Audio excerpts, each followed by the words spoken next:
안녕하세요. 5월 4일 화요일 새벽 예배에 참여하신 여러분들 주님의 이름으로 환영하고 축복합니다. 오늘 우리들에게 주시는 하나님의 말씀은 베드로전서 4장 1절로 11절에 있는 말씀입니다. 그리스도께서 이미 육체의 고난을 받으셨으니 너희도 같은 마음으로 갑옷을 삼으라. 이는 육체의 고난을 받은 자는 죄를 그쳤음이니 그 후로는 다시 사람의 정욕을 따르지 않고 하나님의 뜻을 따라 육체의 남은 때를 살게 하려 함이라. 너희가 음란과 정욕과 술 취함과 방탕과 향락과 무법한 우상 숭배를 하여 이방인의 뜻을 따라 행한 것은 지나간 때로 족하도다. 이러므로 너희가 그들과 함께 그런 극한 방탕에 다름질하지 아니하는 것을 그들이 이상히 여겨 비방하나 그들이 산 자와 죽은 자를 심판하기로 예비하신 이에게 사실대로 고하리라. 이를 위하여 죽은 자들에게도 복음이 전파되었으니 이는 육체로는 사람으로 심판을 받으나 영으로는 하나님을 따라 살게 하려 함이라. 만물의 마지막이 가까이 왔으니 그러므로 너희는 정신을 차리고 근신하여 기도하라. 무엇보다도 뜨겁게 서로 사랑할지니 사랑은 허다한 죄를 덮느니라.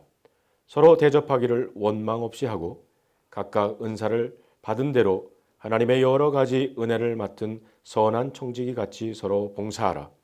만일 누가 말하려면 하나님의 말씀을 하는 것 같이 하고 누가 봉사하려면 하나님이 공급하시는 힘으로 하는 것 같이 하라. 이는 범사의 예수 그리스도로 말미암아 하나님이 영광을 받으시게 하려 함이니 그에게 영광과 권능이 세세에 무궁하도록 있느니라. 아멘. 여러분, 수술을 받아본 적이 계십니까? 아니면 혹은 몸의 상처를 바늘로 꿰매본 적이 있으십니까?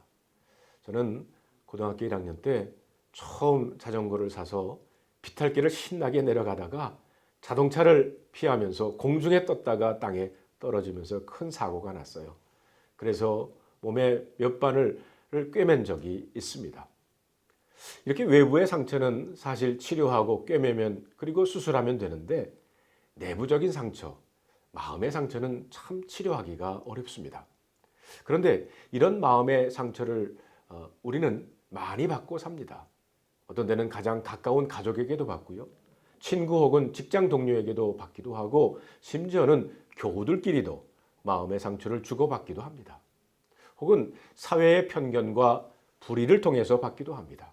요즘 아시안 혐오 사건들은 미국에 살고 있는 우리들을 놀래게 하고 또한 걱정스럽게 합니다. 저는 목회하면서 수많은 상처를 안고 사는 분들을 보았어요. 오늘 본문에서 크리스찬으로서 어떻게 마음의 상처를 치유하는 비결을 알려주고 있습니다. 첫째는 상처 준 사람을 용서하라는 겁니다.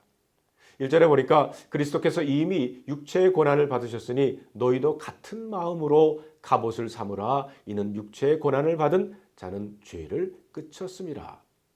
예수님은 십자가에서 고난을 받으셨을 때 양손과 양발에 못이 박히고 등에는 그 맞으신 채찍 자국이 있고요. 옆구리에는 창으로 찔리셨어요.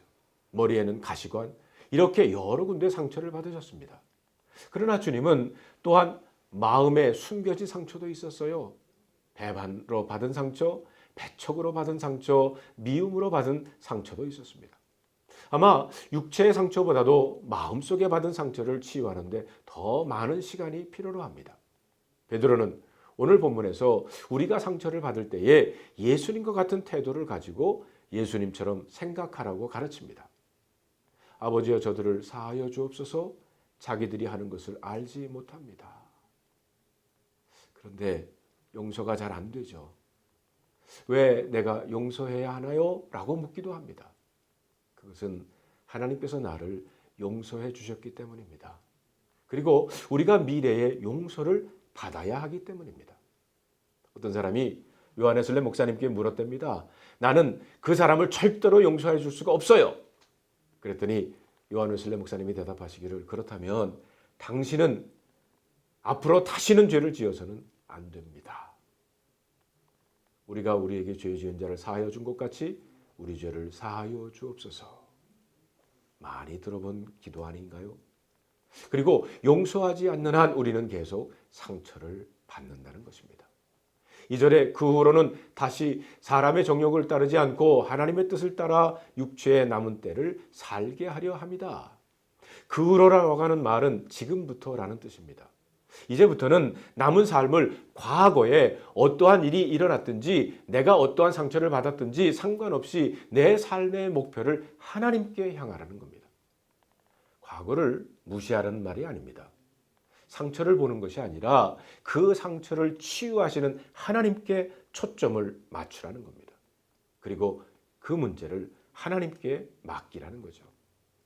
8절에 보면 무엇보다도 뜨겁게 서로 사랑할지니 사랑은 허다한 죄를 덮는다고 그랬어요. 여러분, 우리는 서로 필요합니다. 하나님께서는 우리가 서로 도움으로 상처를 치유하게 하셨어요. 여러분, 창세기 2장에 보면 사람이 혼자 있는 것이 보기 좋지 않아 돕는 배필을 주셨다고 그랬어요. 에덴 동산같이 가장 완전한 환경에서도 홀로 있는 것이 좋지 못하다는 겁니다. 우리들은 서로를 필요로 합니다. 저는 당신이 필요해 옆에 있는 사람한테 한번 고백해 보시기를 바랍니다. 9절에 보니까 서로 대접하기를 원망 없이 하라고 그랬어요. 서로 대접하는 것은 사랑으로 관심을 가지라는 겁니다. 서로를 돌보아 주라는 것입니다. 2주 전에 샌디에고 라디오 코리아와 저희 교회 창립 43주년을 맞이하면서 인터뷰를 했어요. 질문 중에 하나가 목사님께서 이 교회에 부임하신 이후로 많은 사역의 열매가 있으셨을 텐데 제일 기억에 남는 보람 있는 일이 있냐고 물으셨습니다. 제가 이렇게 대답을 했습니다. 지인의 소개로 우리 교회 수요 예배에 참석한 어린 두 아이를 둔 부부의 이야기를 했어요. 샌디에고로 이사 온 지 얼마 안 되는 가정인데 두 아이의 엄마가 많이 아파 보였습니다. 마음이 아픈 것 같아서 정신과 의사이신 장로님과 함께 만나서 저는 영적으로 기도하고 장로님은 상담도 해주고 그리고 약도 처방해 주셨습니다. 그리고 그 가정이 속한 그 소그룹 목장 식구들이 이 가족을 정말 잘 돌보았어요. 여자 성도님들은 젊은 엄마를 매주 만나 맥도날드에서 커피도 마시면서 그녀의 이야기를 들어주었습니다. 어느 날부터인가 그 여자 집사님의 얼굴이 미소가 다시 찾아왔고요. 활발하게 교회 사역도 참여하기를 시작을 했고 그리고 나중에는 목자로 소그룹을 섬겼습니다. 지금은 한국으로 돌아가셔서 남자 집사님이 신학교에서 공부를 하신다는 이야기를 들었습니다. 오늘 본문 10절에 보면 각각 은사를 받은 대로 하나님의 여러 가지 은혜를 맡은 선한 청지기 같이 서로 봉사하라고 그랬습니다. 우리 각자가 받은 은사대로 목사와 평신도가 협력할 때 상처받은 성도들이 치유받고 생명을 살리는 그런 교회가 되기를 바랍니다. 기도하겠습니다. 하나님 감사합니다.